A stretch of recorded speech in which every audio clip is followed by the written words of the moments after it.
Hana, wanita sederhana yang setia, tak pernah menyangka hidupnya akan berubah dalam sekejap. Semua berawal dari sebuah undangan pernikahan.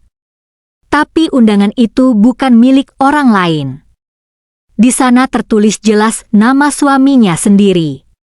Dengan wanita lain. Dunia Hana runtuh.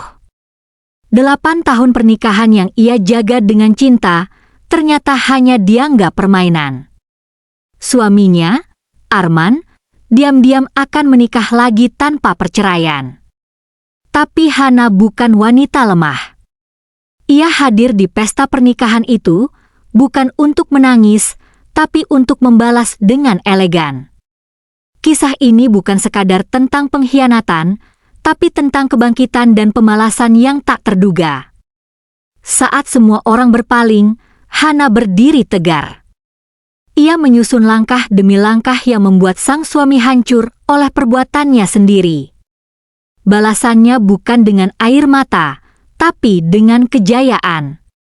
Dan semua orang hanya bisa terpana melihat akhir dari kisah yang tak disangka ini. Pagi itu terasa biasa saja.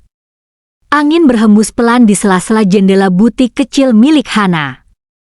Ia baru saja selesai menyusun koleksi gamis terbaru saat suara bel terdengar dari arah pintu. Seorang kurir berdiri di depan gerbang, menyerahkan sebuah amplop emas yang terlihat sangat mewah dan berkelas. Untuk Bu Hana, ucap kurir itu singkat. Hana menerimanya dengan dahi mengernyit. Ia bukan tipe orang yang sering menerima undangan seperti ini, tapi pikirnya mungkin ini dari teman lama yang hendak menikah. Ia duduk di ruang tamu. Jemarinya membuka amplop itu perlahan, masih sambil tersenyum kecil. Namun, begitu ia menarik lembaran undangan dari dalamnya, senyuman itu perlahan-lahan memudar. Matanya terpaku. Tangannya mulai gemetar. Di tengah undangan itu, tertulis jelas dengan huruf elegan. Arman V. Nadine. Hana membacanya berulang kali. Tak mungkin salah. Arman. Itu nama suaminya. Suami yang selama ini ia percayai sepenuhnya. Suami yang katanya sedang sibuk bekerja di luar kota. Suami yang masih resmi menikah dengannya. Darahnya serasa berhenti mengalir. Dunia di sekitarnya menjadi sunyi. Ia bahkan tak sadar kalau undangan itu terjatuh dari tangannya. Tubuhnya menggigil. Bukan karena dingin, tapi karena pengkhianatan yang datang tanpa peringatan. Selama ini, ia tak pernah mencurigai apapun. Tak pernah membongkar ponsel Arman. Tak pernah menuduh tanpa alasan. Karena bagi Hana, kepercayaan adalah pondasi cinta. Tapi sekarang, kepercayaan itu hancur berkeping-keping, dihancurkan oleh undangan pernikahan dari suaminya sendiri. Hana terduduk diam. Air mata menggenang di matanya, tapi tak tumpah. Ia terlalu syok untuk menangis. Namun, di balik keterpukulannya, perlahan tumbuh sesuatu yang berbeda dalam hatinya. Bukan kesedihan, tapi kekuatan.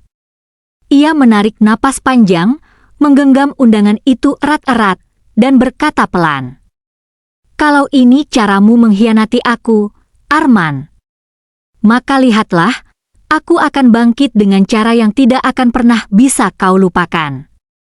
Hari itu, Hana tak hanya menerima undangan pernikahan. Ia menerima titik balik dalam hidupnya. Dan sejak saat itu, ia tahu satu hal. Ia tak akan tinggal diam. 8 tahun pernikahan bukanlah waktu yang singkat. Selama itu, Hana menjalani peran sebagai istri dengan setia, sabar, dan penuh cinta. Tak pernah sekalipun ia mengeluh meski harus hidup berjauhan.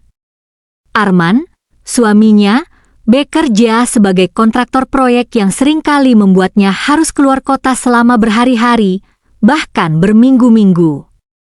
Tapi setiap kali Arman pulang, semuanya terasa baik-baik saja. Tak ada yang tampak mencurigakan. Arman masih mencium kening Hana sebelum pergi bekerja. Ia masih sempat menelepon saat malam tiba, meski hanya sekadar menanyakan kabar. Kadang terdengar lelah, tapi masih hangat. Masih seperti dulu.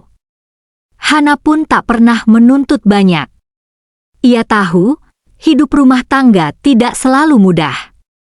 Ia belajar untuk mengerti saat Arman tidak bisa hadir di hari ulang tahunnya, atau ketika mereka harus menunda rencana memiliki anak karena pekerjaan.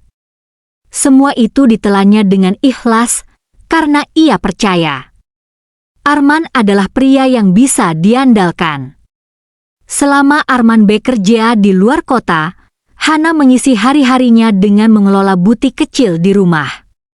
Butik itu adalah hasil kerja kerasnya sendiri, dirintis dari bawah, sedikit demi sedikit. Ia menjahit sendiri beberapa gamis yang ia jual, memilih kain dengan teliti, bahkan melayani pelanggan dengan sabar meski kadang diremehkan. Tapi semua itu tak masalah. Selama rumah tangganya bahagia, ia merasa cukup. Tetangganya sering memuji keduanya sebagai pasangan harmonis. Arman memang suami idaman, kata mereka. Beruntung kamu punya suami seperti dia, Han. Dan Hana hanya tersenyum menanggapi. Ia tidak pernah menyombongkan rumah tangganya. Tapi jauh di dalam hati, ia memang merasa beruntung. Bahkan saat Arman semakin jarang pulang, Hana masih berusaha mengerti. Proyeknya makin besar, mungkin makin sibuk, begitu pikirnya. Kadang hanya satu pesan WhatsApp dalam sehari. Kadang hanya satu panggilan singkat dalam seminggu. Tapi Hana tidak curiga. Ia tidak ingin jadi istri yang mengekang. Ia percaya kesibukan Arman adalah demi masa depan mereka berdua. Namun, semua itu berubah dalam sekejap di hari ketika sebuah undangan datang ke tangannya. Undangan yang membuktikan bahwa semua kepercayaan yang ia berikan selama ini telah diinjak-injak dengan cara paling kejam. Kini, saat ia duduk termenung di ruang tamu, dengan undangan emas yang tergeletak di meja, Hana mulai memutar ulang semua kenangan. Ia bertanya-tanya, apakah selama ini Arman hanya berpura-pura? Apakah pelukan itu palsu? Apakah senyum dan oleh-oleh kecil yang ia bawa setiap pulang hanya penenang agar Hana tetap diam? Air matanya akhirnya jatuh. Bukan karena kehilangan cinta, tapi karena menyadari betapa ia telah dibohongi begitu lama. Semua hal yang tampak baik-baik saja, rupanya hanya topeng. Dan Hana, wanita yang ia kira kuat, ternyata telah dijadikan korban kebohongan oleh pria yang paling ia percayai. Namun, di sela isaknya, satu perasaan lain mulai tumbuh dalam diam. Marah. Dan dari rasa marah itulah muncul satu tekad baru. Ia tidak akan hancur karena pria yang bahkan tak berani jujur padanya. Ia tidak akan menunggu penjelasan. Tidak akan memohon. Tidak akan menangis lebih lama. Hana tahu, malam ini akan menjadi malam terakhir ia merasa lemah. Karena mulai besok, ia akan berubah. Malam itu, Hana tidak bisa tidur. Pikirannya dipenuhi tanya yang tak berujung. Tubuhnya terbaring di tempat tidur, tapi jiwanya entah di mana. Di atas meja kecil di sisi ranjang, undangan emas itu masih tergeletak, saksi bisu dari sebuah pengkhianatan yang tak masuk akal. Ia menatap langit-langit kamar yang gelap. Di sebelahnya, tempat tidur itu kosong. Biasanya Arman akan tergeletak di sana, dengan tubuh letih dan napas berat. Tapi sudah hampir 2 minggu ini, Arman tak pulang. Dan kini, semuanya mulai masuk akal. Atau justru semuanya semakin tak masuk akal. Dengan jantung berdebar, Hana mengambil ponsel. Ia membuka aplikasi WhatsApp dan mencoba menghubungi Arman. 1 kali. Tidak dijawab. 2 kali. Masih tidak dijawab. Akhirnya ia hanya menulis pesan pendek. "Kamu baik-baik saja di sana? Aku dapat sesuatu hari ini. Tolong hubungi aku secepatnya." Pesan itu hanya centang 1. Perasaannya semakin tak tenang. Hana membuka media sosial, mencari-cari apakah ada petunjuk apapun tentang pernikahan itu. Ia membuka akun Facebook Arman, lalu Instagram. Tapi tak ada apa-apa. Semuanya normal. Foto terakhir bahkan adalah foto mereka berdua 3 bulan lalu saat liburan singkat ke Bandung. Apa aku sedang dimanipulasi? Apa semua ini hanya prank jahat? Tapi siapa yang tega mengirim undangan palsu seperti ini? Pikirnya. Namun, rasa ragu itu seketika hancur ketika ia kembali membuka undangan itu dan melihat detail alamat serta waktu pernikahan. Semua tercetak jelas. Nama gedung, jam akad, bahkan dress code tamu undangan. Semua terlalu nyata untuk disebut sebagai lelucon. Hana terdiam lama. Ia tidak menangis. Ia hanya duduk. Memikirkan satu hal. Haruskah aku datang ke pernikahan suamiku sendiri?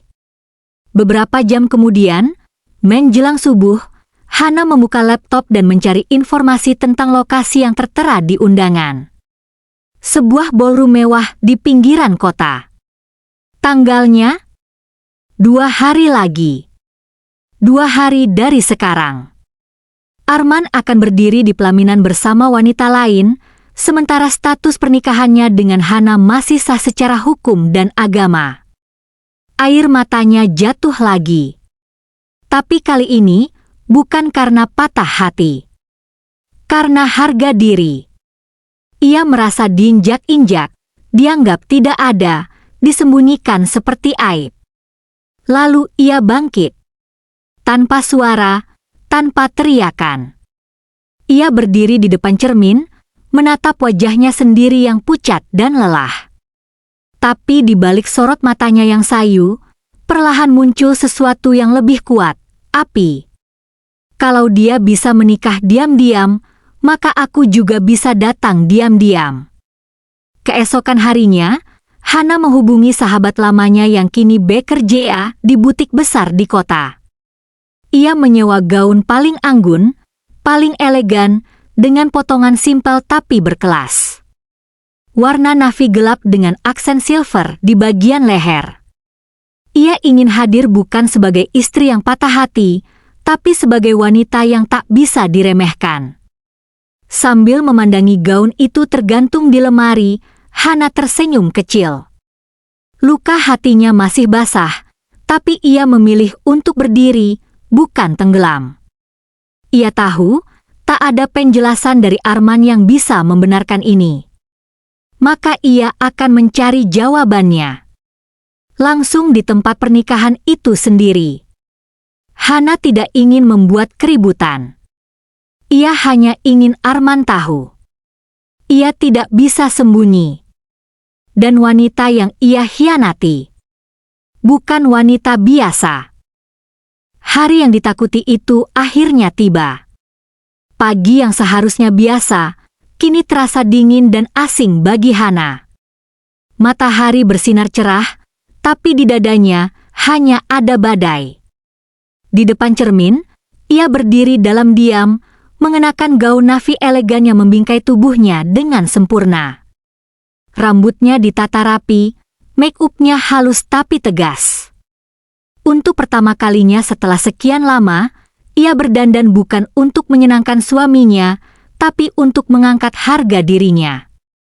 Tak ada senyum di wajahnya, hanya sorot mata tajam wanita yang sudah kehilangan rasa takut. Sebuah taksi membawanya ke ballroom megah yang tertera di undangan. Perjalanan terasa panjang dan mencekam. Berkali-kali ia menatap undangan itu di genggamannya. Tangan yang dulu gemetar kini tenang, seolah sudah pasrah pada kenyataan, namun siap menghadapi apapun yang akan terjadi. Mobil berhenti di depan gedung besar dengan dekorasi mewah berwarna putih dan emas. Balon, bunga, karpet merah. Para tamu berdatangan, mengenakan pakaian terbaik mereka. Semuanya tampak bahagia, tertawa, bercakap-cakap. Tidak ada satupun yang tahu bahwa di antara mereka akan hadir satu tamu yang membawa badai. Hana melangkah masuk. Kepala-kepala mulai menoleh. Tatapan-tatapan heran langsung mengarah padanya. Siapa wanita elegan itu? Sepertinya bukan dari keluarga mempelai.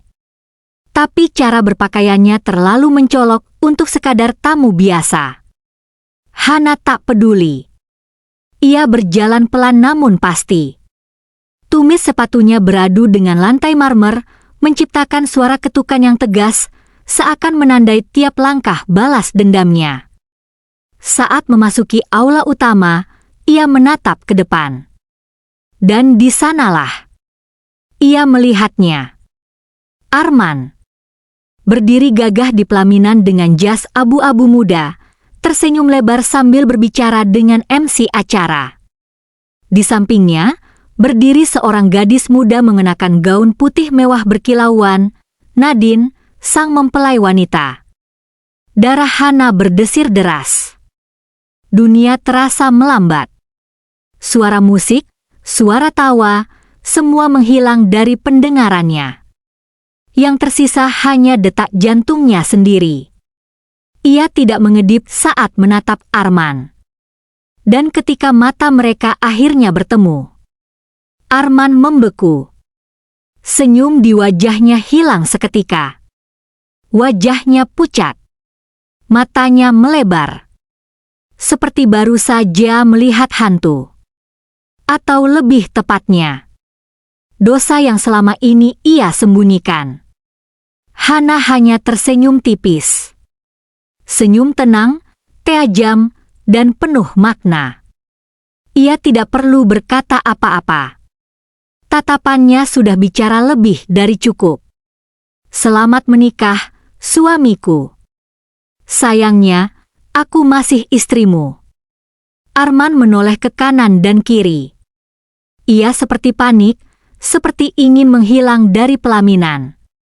Nadine menoleh padanya, bingung, lalu mengikuti arah pandang Arman dan melihat Hana. Seketika, Nadine memucat. Ia tampak mengenali Hana. Tapi dari mana? Saat waktu makan tiba, para tamu mulai bergerak menuju buffet.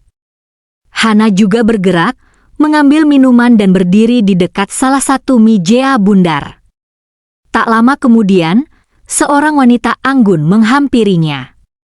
Wanita itu mengenakan kebaya modern berwarna merah marun. Ia tersenyum sopan dan berkata, "Maaf, Mbak. Apakah kita pernah bertemu? Saya ibunya Nadine." Hana membalas senyuman itu, meski matanya tetap tajam. "Oh, mungkin belum pernah. Tapi saya kenal cukup baik dengan calon menantu ibu." Sang ibu tertawa kecil. "Oh ya? Wah, Arman memang banyak kenal orang." Hana menatap lurus ke mata wanita itu. Tak ada senyum kali ini. "Ya, karena dia suami saya." Suasana mendadak senyap. Wanita itu menegang, tertawa kikuk. "Maksudnya mantan?" Hana menggeleng pelan, kemudian mengambil ponsel dari tasnya. Ia membuka aplikasi KUA online dan menunjukkan data yang tertera. Status pernikahan masih aktif. Nama pasangan Arman Saputra. Mata sang ibu membulat. "Tidak. Tidak mungkin. Arman bilang dia duda. Dia bilang istrinya sudah meninggalkannya bertahun-tahun lalu. Hana tersenyum miris. Sayangnya, saya tidak pernah pergi. Saya ada di rumah, menunggunya pulang. Tanpa tahu kalau dia sedang menyiapkan pesta sebesar ini. Bisik-bisik mulai terdengar di sekitar mereka. Beberapa tamu yang berdiri tak jauh ikut memperhatikan. Tatapan mereka berubah. Riuh kecil mulai menyebar dari satu meja ke meja lain. Hana tahu, ini belum puncaknya. Tapi cukup. Hari ini ia tidak membuat keributan. Ia hanya menunjukkan siapa dirinya, tanpa satu pun kata kasar. Lalu ia berkata tenang kepada sang ibu mempelai. Sampaikan salam saya pada putri ibu. Semoga ia bisa memilih pria yang jujur lain kali. Dengan kepala tegak, Hana berbalik dan berjalan keluar dari gedung. Ia tak perlu merusak acara. Cukup dengan kehadirannya, semua topeng telah runtuh. Dan ia tahu, ini baru permulaan. Langkah Hana meninggalkan ballroom pernikahan itu terasa berat, tapi tegas. Bukan karena ragu, melainkan karena seluruh kepingan kenyataan kini telah menancap di hatinya tanpa ampun. Ia telah melihatnya dengan mata kepala sendiri, suaminya berdiri di pelaminan bersama wanita lain, tersenyum seolah-olah masa lalu tak pernah ada. Seolah dirinya, istrinya sendiri, tak pernah ada. Hana menghirup udara sore yang panas dan padat. Tapi di dalam dirinya, semuanya terasa beku. Ia masih bisa mendengar suara tawa tamu-tamu tadi, musik pelaminan yang riuh, dan tepuk tangan bahagia yang seakan-akan menghina luka hatinya. Namun yang paling menusuk bukanlah acara itu sendiri. Bukan gaun pengantin Nadine yang begitu mewah. Bukan juga senyum manis sang ibu yang tampak bangga. Yang paling menyakitkan adalah kenyataan bahwa semua orang di sana tidak tahu siapa dia. Tidak satu pun dari mereka mengenalnya sebagai istri sah Arman. Tidak ada satu pun yang menanyakan keberadaannya. Tidak ada yang peduli. Ia seperti hantu. Hantu dari masa lalu yang sengaja dihapus oleh orang yang paling ia percaya. Sepulang dari pesta itu, Hana tidak menangis. Tidak meraung, tidak melempar barang, tidak mengamuk seperti di sinetron-sinetron. Ia hanya duduk diam di ruang tamu rumahnya yang sepi, menatap dinding kosong selama berjam-jam. Kepalanya penuh dengan kalimat. Kenapa? Sejak kapan? Kenapa aku tidak tahu? Tapi perlahan, ia mulai sadar. Ia tidak butuh jawaban. Karena semua pertanyaan itu hanya akan melemahkannya. Yang ia butuhkan sekarang adalah langkah. Langkah pertama untuk membalas semua ini bukan dengan kemarahan, tapi dengan kebenaran.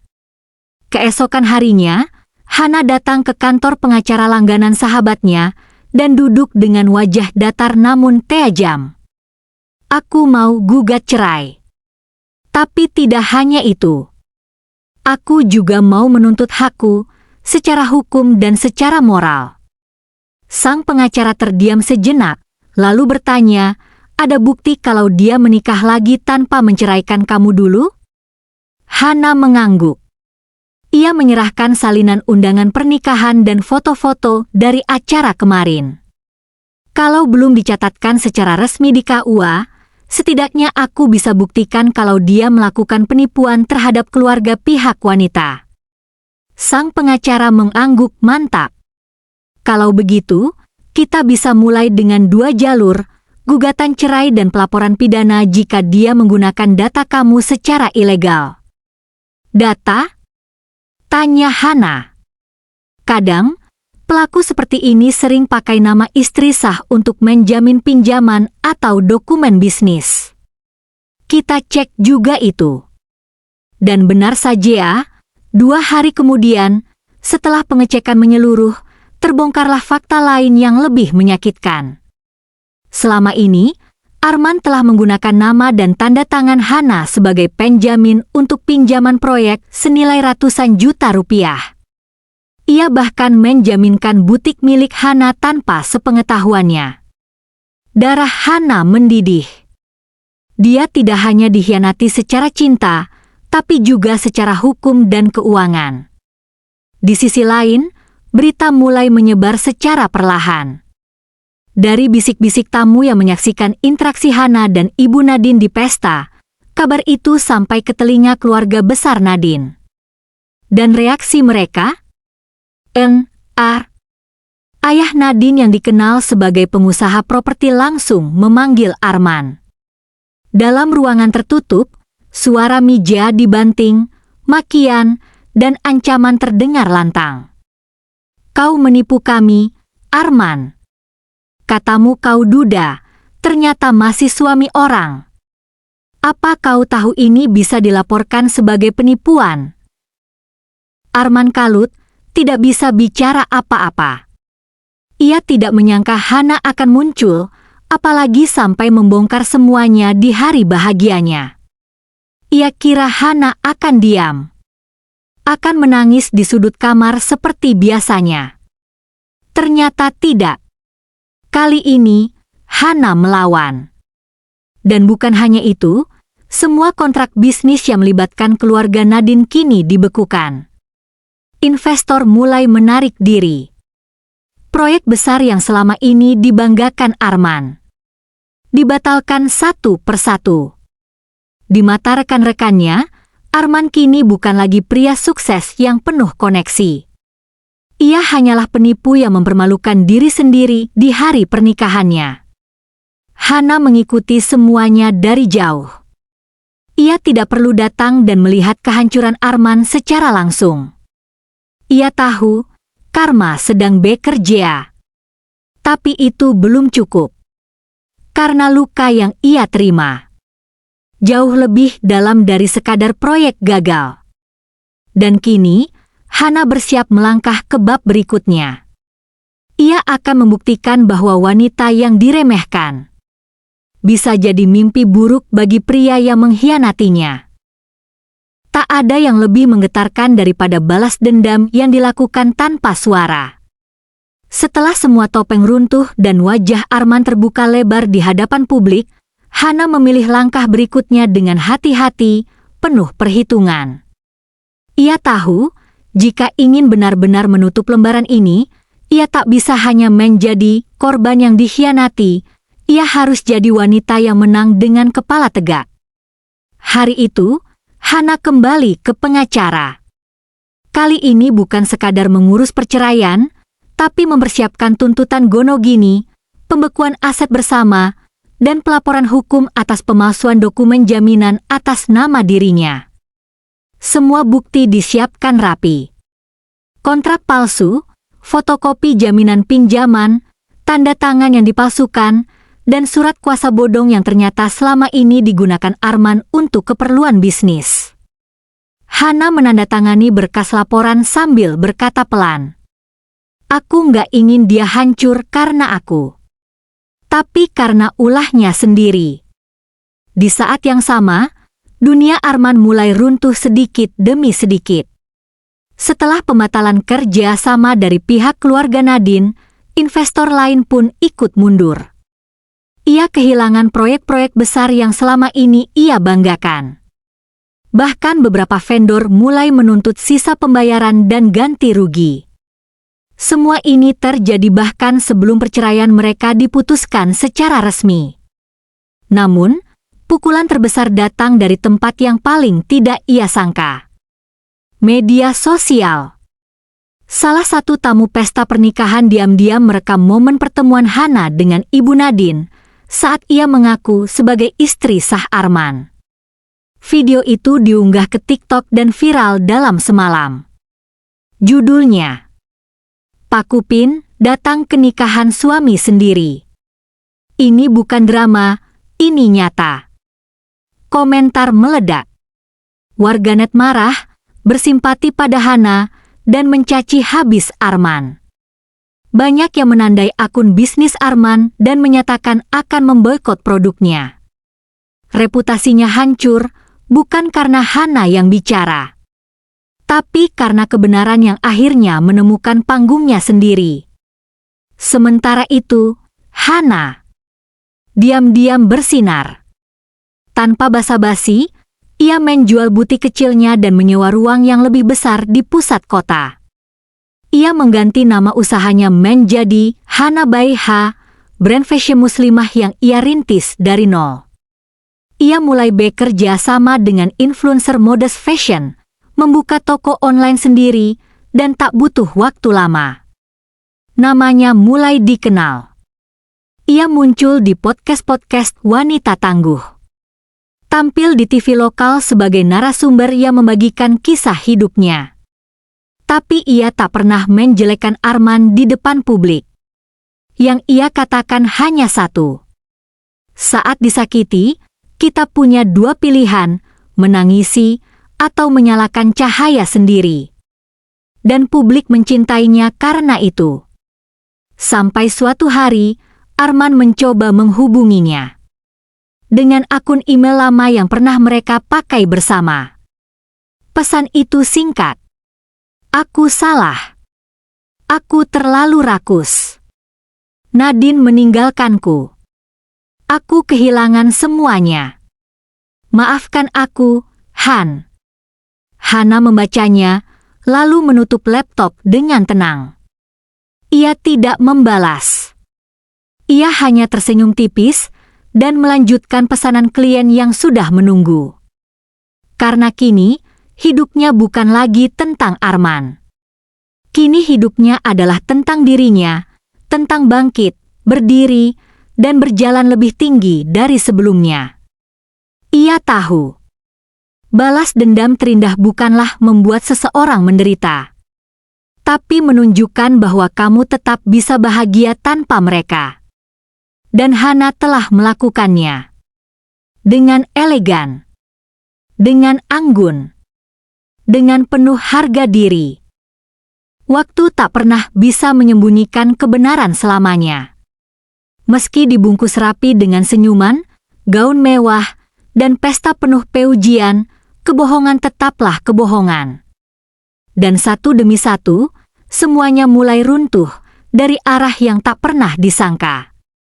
Beberapa minggu setelah pernikahan diam-diam Arman dengan Nadine tersebar luas, masalah demi masalah mulai menghantam rumah tangga barunya yang belum genap seumur jagung. Awalnya, hanya pertengkaran kecil soal pekerjaan dan waktu. Tapi kemudian, muncul retakan besar, Nadine mulai menunjukkan wajah aslinya. Ia bukan lagi wanita manis dan sopan seperti saat masih menjadi wanita simpanan diam-diam. Kini, ia berubah jadi sosok yang kasar, menjea, posesif, dan tak segan melontarkan hinaan. Apalagi setelah bisnis Arman jatuh.